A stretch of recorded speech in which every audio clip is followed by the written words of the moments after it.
ಮಿಲಾದ್ ಮೆರವಣಿಗೆ ಗಲಾಟೆ ಪ್ರಕರಣಕ್ಕೆ ಸಂಬಂಧಿಸಿದಂತೆ ಬೆಂಗಳೂರಿನ ಬಸವನಗುಡಿಯಲ್ಲಿ ಬೂದಿ ಮುಚ್ಚಿದ ವಾತಾವರಣ ಮನೆ ಮಾಡಿದೆ.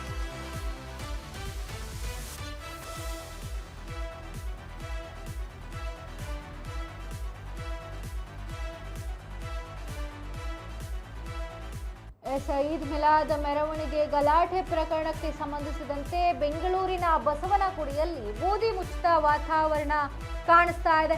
ಇನ್ನು ಕೆಆರ್ ರಸ್ತೆಯಲ್ಲಿ ಎರಡು ಗುಂಪುಗಳ ಮಧ್ಯೆ ಗಲಾಟೆ ಆಗಿದೆ. ಪುನೀತ್ ಕೆರೆಹಳ್ಳಿ ಕಚೇರಿ ಮುಂಭಾಗ ನಡೆದಿದೆ ಈ ಘಟನೆ. ಮೆರವಣಿಗೆ ವೇಳೆ ಹಿಂದೂ ವಿರೋಧಿ ಘೋಷಣೆ ಆರೋಪದ ಬೆನ್ನಲ್ಲೇ ಈ ವೇಳೆ ಎರಡು ಗುಂಪುಗಳ ಮಧ್ಯೆ ಗಲಾಟೆ ಹಲ್ಲೆ ಆಗಿರುವಂಥದ್ದು. ಮುರಳಿ ಎಂಬ ಯುವಕನ ಮೇಲೆ ಹಲ್ಲೆ ಆಗಿದೆ. ತೀವ್ರ ರಕ್ತಸ್ರಾವ ಕೂಡ ಆಗಿರುವಂಥದ್ದು. ಗಲಾಟೆ ಹಲ್ಲೆ ಖಂಡಿಸಿ ಪುನೀತ್ ಕೆರೆಹಳ್ಳಿ ಪ್ರತಿಭಟನೆಯನ್ನ ಮಾಡ್ತಿದ್ದಾರೆ. ಸ್ಥಳದಲ್ಲಿ ಬಿಗುವಿನ ವಾತಾವರಣ ನಿರ್ಮಾಣ ಹಿನ್ನೆಲೆ ಸ್ಥಳಕ್ಕೆ ಬಂದು ಎಲ್ಲರನ್ನ ಚದುರಿಸಿದ್ದ ಬಸವನಗುಡಿ ಪೊಲೀಸರು.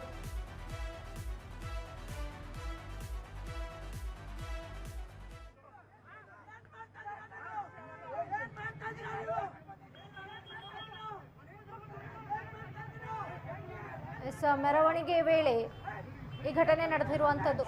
ಈದ್ ಮಿಲಾದ್ ಮೆರವಣಿಗೆ ಮಾಡುವಂತಹ ಸಂದರ್ಭದಲ್ಲಿ ಗಲಾಟೆ ಆಗಿದೆ. ಇನ್ನು ಈ ಪ್ರಕರಣಕ್ಕೆ ಸಂಬಂಧಿಸಿದಂತೆ ಬೆಂಗಳೂರಿನ ಬಸವನಗುಡಿಯಲ್ಲಿ ಬೂದಿ ಮುಚ್ಚಿದ ವಾತಾವರಣ ಕಾಣ್ತಾ ಇದೆ. ಇನ್ನು ಕೆಆರ್ ರಸ್ತೆಯಲ್ಲಿ ಎರಡು ಗುಂಪುಗಳ ಮಧ್ಯೆ ಗಲಾಟೆ ಆಗಿದೆ. ಇನ್ನು ಈ ಗಲಾಟೆಯಲ್ಲಿ ಪುನೀತ್ ಕೆರೆಹಳ್ಳಿ ಕಚೇರಿ ಏನಿದೆ, ಕಚೇರಿ ಮುಂಭಾಗದಲ್ಲೇ ಈ ಘಟನೆ ನಡೆದಿರುವಂಥದ್ದು.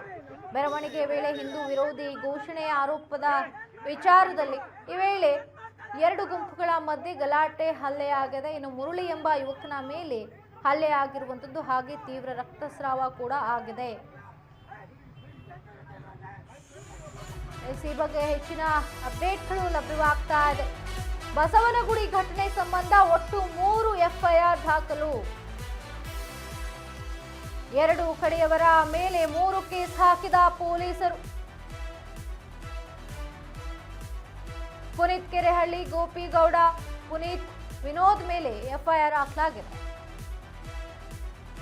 ಕಮಲ್ ಪಾಷಾ, ಅಬೂಬಕರ್, ಸಿದ್ದಿಕ್, ಸೈಯಸ್ ಮೇಲೂ ಕೂಡ ಕೇಸ್ ದಾಖಲಾಗಿರುವಂಥದ್ದು. ಬಸವನಗುಡಿ ಘಟನೆ ಸಂಬಂಧಿಸಿದಂತೆ ಒಟ್ಟು 3 ಜನರ ಮೇಲೆ ಎಫ್ಐಆರ್ ಅನ್ನ ದಾಖಲು ಮಾಡಿದ್ದಾರೆ. ಇನ್ನು ಎರಡೂ ಕಡೆಯವರ ಮೇಲೂ ಕೂಡ 3 ಕೇಸ್ ಹಾಕಿದ್ದಾರೆ ಪೊಲೀಸರು.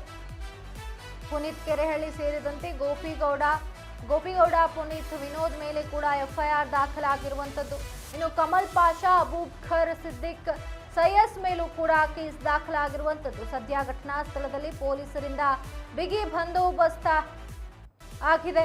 ಇನ್ನು ಕೆಎಸ್ಆರ್ಪಿ ತುಕಡಿ ನಿಯೋಜಿಸಿ ಬಂದೋಬಸ್ತನ್ನ ಮಾಡಲಾಗಿದೆ.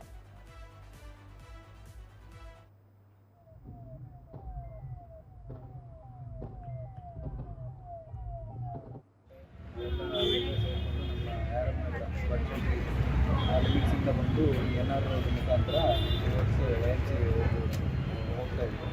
ಸೊ ಅಟ್ ಅರೌಂಡ್ 3:45 4 ಮಧ್ಯದಲ್ಲಿ ನಮಗೆ 112 ಕರೆ ಬಂತು. ಸೊ ಇಲ್ಲಿ ಗಲಾಟೆ ಆಗ್ತಾಯಿದೆ, ಕೆಲವರು ಕಾರ್ಯಕರ್ತರು ರೋಡ್ ಬ್ಲಾಕ್ ಮಾಡಿದ್ದಾರೆ. ಸೊ ಅಲ್ಲಿಗೆ ಎಲ್ಲ ಸೀನಿಯರ್ ಆಫೀಸರ್ಸ್ ಎಲ್ಲ ಬಂದಿದ್ದಾರೆ. ನಮ್ಮ ಪೊಲೀಸ್ ಕಾನ್ಸ್ಟೇಬಲ್ಸ್ ಕೂಡ ಇದ್ದರು. ಒಂದು ಈಗ CCTVs ನಾವು ಚೆಕ್ ಮಾಡ್ತಾಯಿದ್ವಿ. ಘಟನೆ ಏನಾಗಿದೆ ಅನ್ನೋದು ಇನ್ನೂ ಕ್ಲಾರಿಟಿ ಬಂದಿರಲಿಲ್ಲ. ಕಂಪ್ಲೇಂಟ್ಸು 2 ಕಡೆ ಬರ್ತಾ ಇದ್ವಿ. ಸೊ ಅವರು